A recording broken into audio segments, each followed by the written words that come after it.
दुनिया का सबसे बड़ा फॉरेस्ट अमेज़न है और ये इतना बड़ा है कि अब अंदाजा लगाएं कि इसमें 8 कंट्री और समंदरी इलाके भी आते हैं। यानी ये 6.7 मिलियन किलोमीटर के रकबे पे फैला हुआ है। इसी वजह से इसको लंग्स ऑफ द प्लेनेट कहा जाता है, यानी दुनिया का फेफड़ा।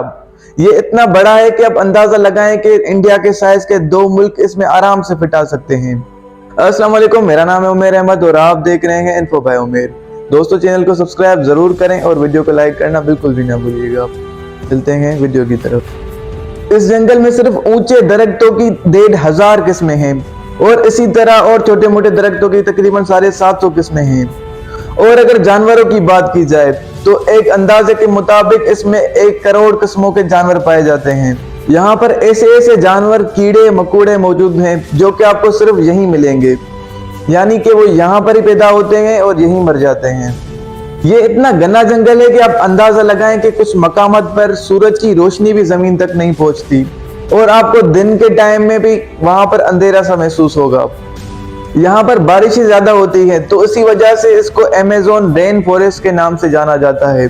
और इस फॉरेस्ट में कुछ ऐसे मकामात भी मौजूद हैं जहाँ पर इतने घने घने दरख्त हैं जहाँ बारिश का पानी भी जमीन तक पहुंचने में तकरीबन 15 से 20 मिनट लगा देता है। और अगर फलों की बात की जाए तो तकरीबन यहाँ 3000 से ज्यादा किस्म फ्रूट्स और ड्राई फ्रूट्स की पाई जाती हैं। और यहाँ पर ऐसी ऐसी जड़ी बूटियां और ऐसे ऐसे जानवर मौजूद है कि जिनकी मदद से साइंटिस्ट एड्स और कैंसर जैसी खतरनाक बीमारियों के लिए मेडिसिन तैयार करते हैं।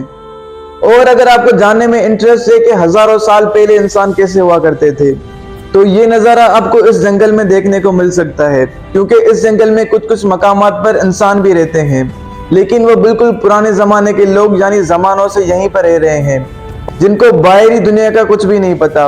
यानी ये बिल्कुल लाशऊर है और इनको कुछ भी नहीं पता कि बाहर मोबाइल फोन, एरोप्लेन या कार जैसी कोई चीज मौजूद है। तो अगर आप अमेज़न के फॉरेस्ट जाने का सोच रहे हैं तो इनसे बच के रहिएगा, क्योंकि अगर आप इनके हाथ लगे तो हो सकता है आपको ये उठाकर आप पे मसाले लगा के आपको खा जाएं। तो संभाल के जाइएगा। इस जंगल के बारे में एक अजीब बात, वैसे तो यहाँ पर बहुत ज्यादा बारिशें होती हैं, यहाँ पर बड़े बड़े घने घने दरख्त मौजूद हैं, लेकिन इसकी मिट्टी बिल्कुल कम जरखेज है। यानी अगर यहाँ पर आप दरख्तों को काटना शुरू कर दें तो ये वापस बड़ी मुश्किल से उगेंगे। तो ऐसा इसी वजह से होता है क्योंकि यहाँ पर बहुत ज्यादा जंगलात, बड़े बड़े दरख्त मौजूद हैं जो कि इसकी मिट्टी से मिनरल्स खींच लेते हैं। इसी वजह से यहाँ की जमीन जरखेज नहीं होती। यानी यहाँ पर अगर आप चंद सेंटीमीटर भी जमीन को खोदेंगे तो आपको नीचे सिर्फ रेत और बंजर जमीन मिलेगी। अब आप सोचेंगे कि अगर यहाँ की जमीन बिल्कुल जरखेज नहीं है तो यहाँ पर इतने बड़े बड़े पेड़ कैसे उगते हैं। तो आपको बता दूं कि अल्लाह पाक ने इसकी जरखेजी के लिए एक अजीब सिस्टम बनाया हुआ है, जो कि जानकर आपको बिल्कुल हैरानगी होगी। World biggest desert, Sahara desert, यानी दुनिया का सबसे बड़ा सहरा सहारा डिजर्ट, ये दुनिया का गर्म तरीन सहरा भी है। अब इसे देखकर आपको लगता होगा कि इतनी बड़ी और रेतीली जमीन जो कि फजूल पड़ी हुई है, इसका क्या फायदा, ये किसी काम की नहीं है। तो आपको बता दूं ये आपकी गलतफहमी है, तो उस गलतफहमी को अपने जहनों से निकाल दें, क्योंकि इसमें जो रेत के बड़े बड़े तूफान और आंधियां चलती है जिसमें लाखों टन रेत हवा में उड़ रही होती है, इस रेत का फायदा सबसे ज्यादा अमेज़न जंगल को होता है। मतलब यूं समझ लीजिए कि अमेज़न को कायम रखने के लिए सहारा डेजर्ट का सबसे बड़ा हाथ है, क्योंकि मैंने आपको बताया था कि अमेज़न फॉरेस्ट की जमीन बंजर है, यानी वो जरखेज नहीं है। तो इस फॉरेस्ट से हजारों किलोमीटर दूर सहारा डेजर्ट में से आंधियों और तूफानों की शक्ल में रेत और मिट्टी अमेज़न फॉरेस्ट पहुंचती है, जो कि ये मिट्टी मिनरल्स और फास्फोरस से भरपूर होती है, जो कि पौधों की ग्रोथ में मदद करती है। अब खिलाई इदारा नासा, जो कि स्पेस में काम करता है, इन लोगों ने कई सारी सैटेलाइट स्पेस में भेजी है। हर सैटेलाइट का अपना कोई काम होता है। इन्हीं में से एक सैटेलाइट ऐसी है जिसका नाम कैलिस्पो है। ये 2006 में स्पेस में भेजी गई थी। अब आप सोच रहे होंगे कि मैं अमेज़न फॉरेस्ट को छोड़कर यहाँ स्पेस और नासा में कहाँ चला गया। आपको बता दूं कि इस सैटेलाइट को भेजने का मकसद ही यही था कि जमीन पर मौजूद मिट्टी के ज़रात और बादलों पर रिसर्च करे।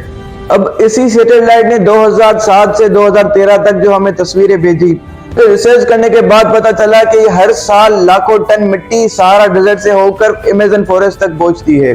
अब यहाँ पर एक और हैरत की बात यह है कि हर साल यहाँ पर शदीद सैलाब और बारिशों की वजह से अमेज़न जंगल अपने आप से हजारों टन फास्फोरस खो देता है। सहारा डिजर्ट से तूफान और आंधियों की शक्ल में मिट्टी जो अमेज़न फॉरेस्ट पहुंचती है वो अपने साथ 20 से 22 हजार टन फास्फोरस साथ लेके आती है। अब जो फास्फोरस की कमी होती है अमेज़न फॉरेस्ट में वो सहारा डिजर्ट इसको पूरा करके देता है। सुभान अल्लाह। अब ये मेरे रब की कुदरत है, तो बस इसी वजह से अल्लाह पाक ने फरमाया है अभी अये आला रब्बी को मातू का ज़िबान, यानी तुम अपने रब की कौन कौन सी नेमत को जुटलाओगे। अमेज़न फॉरेस्ट हमें 20% दुनिया की ऑक्सीजन प्रोवाइड करता है, जिसकी वजह से हम ठीक से सांस ले पाते हैं। सुभान अल्लाह। अब वैसे तो अमेज़न फॉरेस्ट एक अलग से जंगल है और सहारा डिजर्ट इससे हजारों किलोमीटर दूर एक सहरा यानी रेतीला इलाका, लेकिन इन दोनों का आपस में बहुत गहरा ताल्लुक है, यानी ये एक दूसरे के लिए हस्बैंड और वाइफ जैसी हैसियत रखते हैं और अमेज़न को कायम रखने में सहारा डिजर्ट का एक बहुत बड़ा हाथ है। अब वैसे अमेज़न में बहुत सारे अजीब मखलूकात यानी अजीब अजीब जानवर पाए जाते हैं। मैं इन जानवरों पे एक अलग से वीडियो बना दूंगा। आज के लिए बस इतना ही। अल्लाह हाफिज।